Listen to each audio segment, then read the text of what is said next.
Hello everybody, my name is CRG. I'm a guy that plays games while being lame, and something that I wanted to talk about was the Paddle dev talking about the Steam refund policy.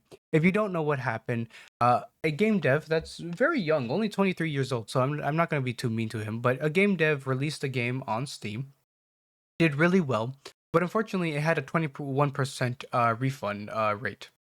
Now, what does he say? Well, he says people are abusing the policy of that anything under 2 hours and within 14 days you can refund. Now, why is that there? Well, it's to stop like crappy games, shovelware, things that are just not worth your money, and for you to also test out games to make sure that you like it. It's one of the most pro-consumer things, and going against it is a little bit idiotic because you're not going to win that battle. But you might say like, oh well, there's a lot of exploitation. The 21%, that's a little bit too much. People must be exploiting it. Actually, no. When we look at the Steam like global achievements, to beat the game with under 2 hours, it's only 7.2%. So he completely made that up and even stated that it's only a dozen reviews, which is a handful of things. So within that 7%, it's more than likely only 1 to 2% of people that are speedrunners that are able to beat this game under 2 hours and then refund it.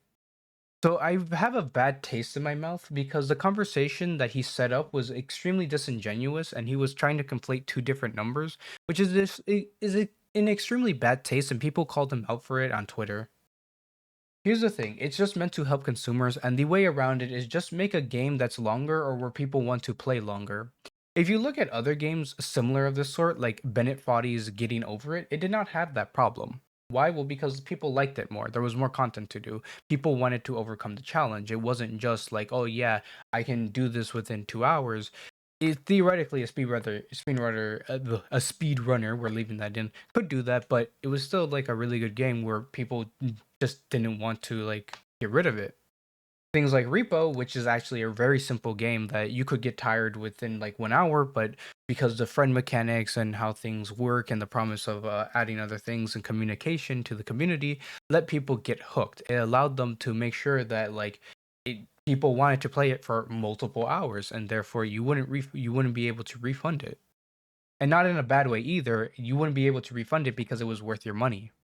Even a $5 game that is like under 2 hours, it really isn't worth your money. At that point, you just make a free game and then have a donation page.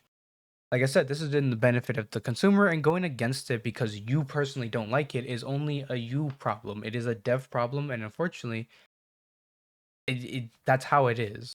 The simple solution is literally just make the game longer. Complaining and moping for multiple days about it is incredibly sad. And it pretty much has become an obsession to this person because if you look at his Twitter, it's pretty much just retweets of that thing and talking about it like, oh, I must be the most hated person in indie games, and so on and so forth. He pretty much made that his personality for this week. And it's extremely sad to see an indie dev that had so much promise go down this rabbit hole of basically, I don't want to say lying, but basically misconstruing numbers and then making this like his entire thing. It just won't work. Next time, people are going to be like, we're not going to support your indie game. So, does Steam need any reformation or any changes to its policy? No. Should there be something for indie games that are shorter? No, just make the game longer. But anyways, my name is TRG. I'm a guy that plays games while being lame. I'll see you guys in the next video. Bye bye.